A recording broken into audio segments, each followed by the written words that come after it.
Welcome to the Deep Dive. This is where we take your sources, articles, notes, maybe even recordings like today's, and we really boil them down for you. Right. We extract the key insights, the main takeaways. Exactly. The goal is to get you well-informed, quickly, thoroughly, maybe with a few surprising bits along the way.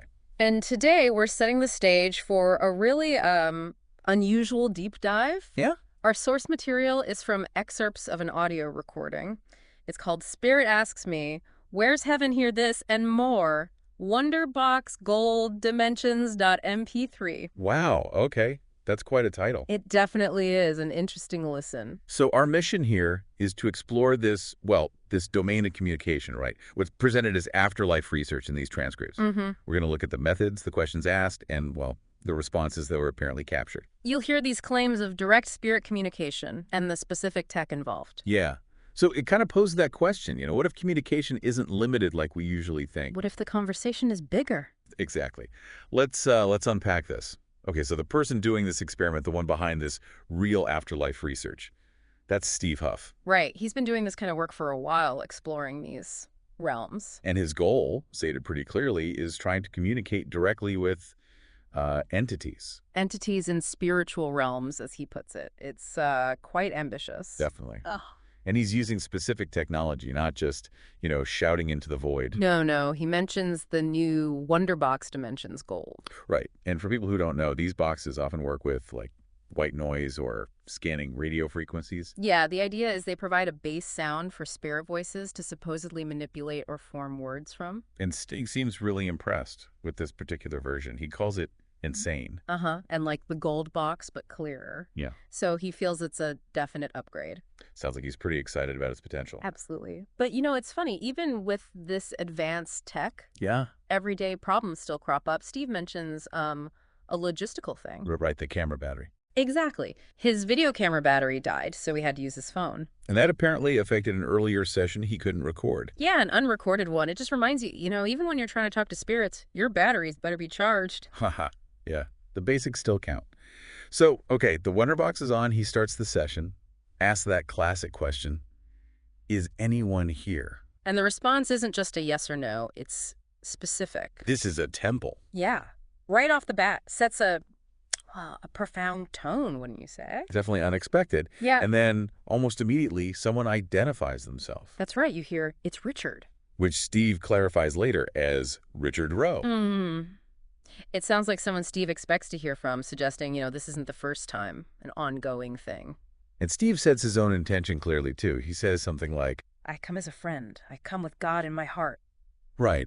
So establishing a sort of respectful, maybe even reverent basis for the interaction. It really does set that tone, and it leads into some very curious parts of the conversation. Like the coiled springs. Exactly. That one stands out. Steve asks, what can I change or add to this, to make communication better?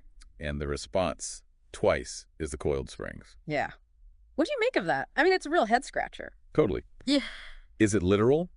Like, modify the box somehow? Suggesting spirits know about, electronics, or is it metaphorical? Like energy grounding, resonance, something like that. It really pushes you to think, doesn't it?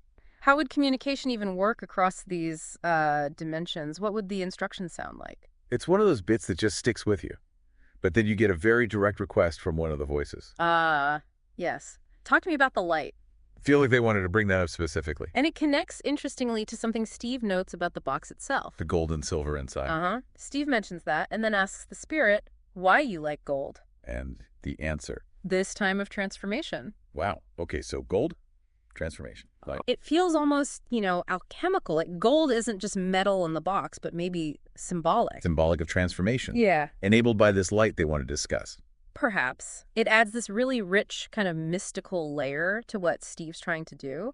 It's not just about hearing voices, it seems. And the conversation keeps going. Another name pops up. Yes, Benjamin identifies himself as Benjamin too. So more entities joining in, potentially? It seems that way, and Steve reinforces that this isn't new for him, he explicitly says. Been talking to you guys for years. Right, so he's framing this as part of a long-term established communication, not just random contacts. And he directly addresses his audience, too, saying something like, You're hearing spirit speak.